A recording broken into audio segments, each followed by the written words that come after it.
આ લાલ અને લીલી કરંટવાળી બે ચટણી અમદાવાદની ચોડાફળી કરતાં ચોડાફળીને નોખી પાડે. એક રેન્ડમ વિડીયો છે, ઇન્સ્ટન્ટ વિડીયો છે. ચોડાફળીની ચટણી બનાવીની બહુ ભાવે, આ તમે જોઈ રહ્યા છો. એટલા માટે હું અહીંયા આવ્યો હતો અને તાત્કાલિક આ વિડીયો બની ગયો.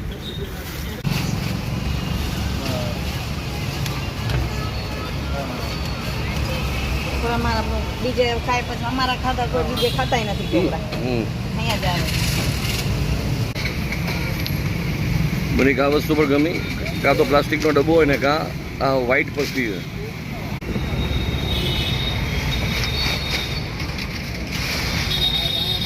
ગુજુ બોક્સમાં આપનું સ્વાગત છે. હું છું સબીર અને આજે મારા ટેસ્ટ બર્ડ્સ ઘણા દિવસો પછી પાછા જાગૃત થયા, કારણ કે થોડો ડાયટ પ્લાન ને બધું ચાલી રહ્યું હતું, એટલે બહુ આઉટ સાઈડનું ફૂડ જે છે ઓછું કન્ઝ્યુમ કરતો હતો. પણ હમણાં રિસેન્ટલી સેવ મોગરાની ચટણી ખાવાની આદત પડી ગઈ. તો મને જેમ તીખી ચટણીની પહેલાંથી આમ ઈચ્છા થાય કે રાજકોટમાં ક્યાંક ગ્રીન ચટણી વધારે મળે તો.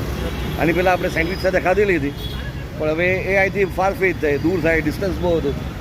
એટલે અહીંની જે ચોળાફળી ચટણી આની પહેલાં મેં ખાધી હતી ને, એટલે આજે હું અહીંયા આવ્યો છું અને એની સાથે સાથે ચોળાફળીનો વિડીયો પણ તમારી સાથે શેર કરી રહ્યો છું. કારણ કે રાજકોટમાં ચોળાફળીનું આમ તો નાનપણથી મેં કલ્ચર જોયેલું, પણ અહીંની ચટણીની વિશિષ્ટતા વધારે છે. એટલે આજે તમારી સાથે આ વિડીયો શેર કરી રહ્યો છું. Let's take it out.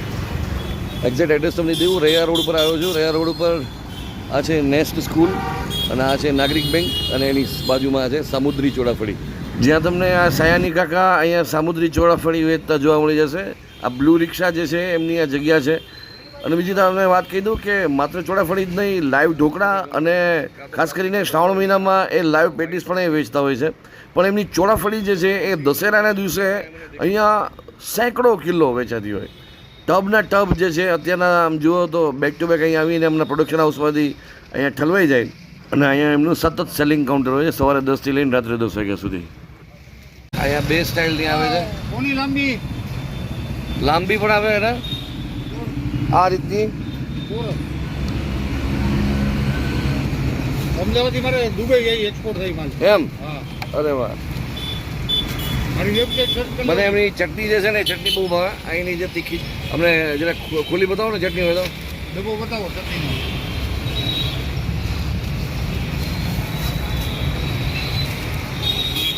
આ છે સામુદ્રી. વાહ ચટણી.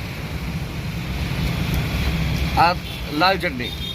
આમાંથી લસણવાળી કઈ હોય છે? એ કઈ નહીં, બે મરચાની ચટણી છે. એક લાલ મરચાની, એક લીલા મરચાની. કાકા કેટલા વાગે આવી જાવ તમે અહીંયા? સવારે 10:30 થી લાઈવ બનતી જાય ચોળાફળીમાં જ વેચવાની. ભાવ શું છે આપણો? 400 ની કિલો. 400 ની કિલો. બીજી કઈ કઈ વસ્તુ રાખો છો? Steam dhokla live. અરે વાહ, લાઈવ સ્ટીમ ઢોકળા. ઉભા ઉભા ખાવા વધારે આવે કે લઈ જવા વધારે આવે? પાર્સલ હોય, ખાવાળા હોય, એ હોય. એમ પછી પાર્સલ અહીંયા ઉભા ઉભા ખાઈ રીતે ખાઈ?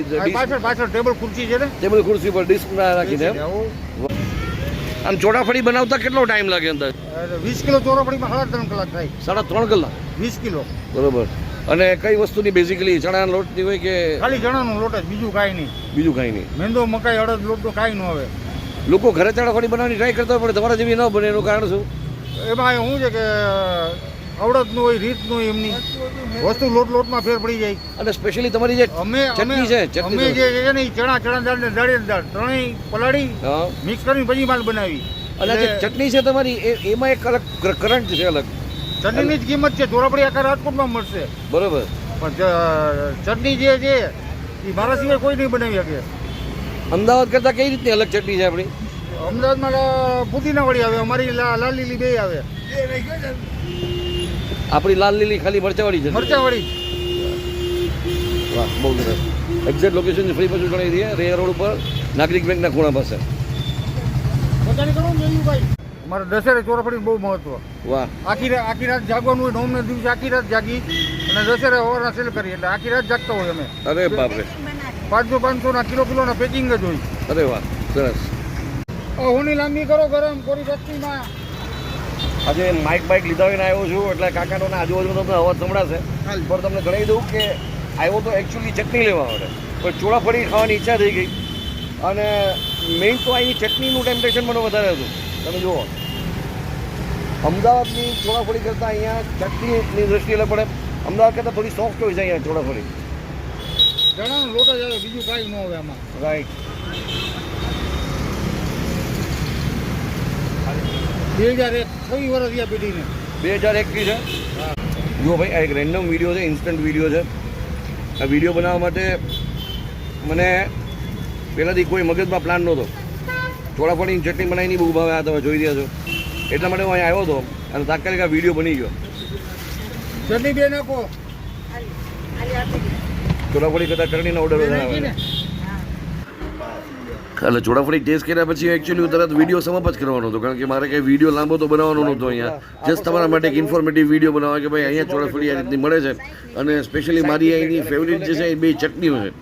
પણ ત્યાં મારા એક સબસ્ક્રાઈબર ભેગા થઈ ગયા, મને કે સમીરભાઈ તમે ચોળાફળીની સાથે એક વખત અહીંયા ઢોકળા ટેસ્ટ કરજો. એ ભાઈને થોડોક કેમેરા ફોબિયા હતો એટલે બિચારા શાય હતા, એટલે મને કે કેમેરા સામે નહીં આવું, પણ તમે અહીંના ઢોકળા ખાધા વિના ન જતા. એટલે મેં પછી એમને કીધું કે ઠીક છે ઢોકળા લઈ લે, કારણ કે આમ નોર્મલી ખાટા ઢોકળા બધે મળતા હોય તો એનો કંઈ વિડીયોમાં બનાવવા માટેનો કંઈ સ્પેશિયલ મારી પાસે કોઈ પોઈન્ટ નહોતો કે તમારી સાથે શેર કરું. પણ જ્યારે અહીંયા મેં એમના ઢોકળા જોયા ને ત્યારે ખબર પડી કે ભાઈ આપણે જેમ નાયલોન ખમણ ને વાડીદારના ખમણ ખાતા હોય એ સ્પોન્જી હોય, પણ અહીંયા તો ઢોકળા મને સ્પોન્જી દેખાતા હતા.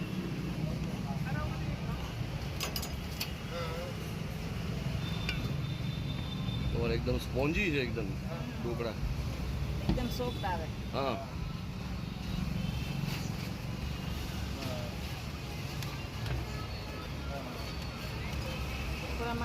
બીજે ખાય પછી અમારા ખાતા કોઈ બીજે ખાતાય નથી ઢોકળા. અહીંયા જ આવે. હા, વાહ. ખાટા ઢોકળા તો બહુ બધી જગ્યાએ આપણે ખાતા હોય, ઇવન ઘરે બનતા હોય, પણ આ ઢોકળા અમે ખાલી પ્લેટમાં આમ કપાતા જોઈએ ને ત્યાં ખબર પડી કે સ્પોન્જી છે. નાયલોન ખમણ આપણે સ્પોન્જી ખાતા હોય, બહુ જોયા હોય, પણ આ ઢોકળા ખાટા ઢોકળા આટલા સ્પોન્જી મેં પહેલી જગ્યાએ જોયા.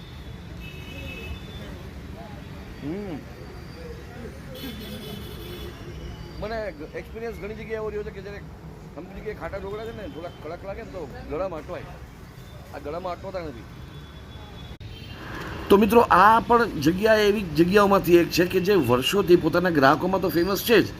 એને કોઈ વ્લોગરે વિડીયો બનાવ્યો હોય ને પછી ફેમસ થઈ હોય એમાંની આ કોઈ જગ્યા નથી.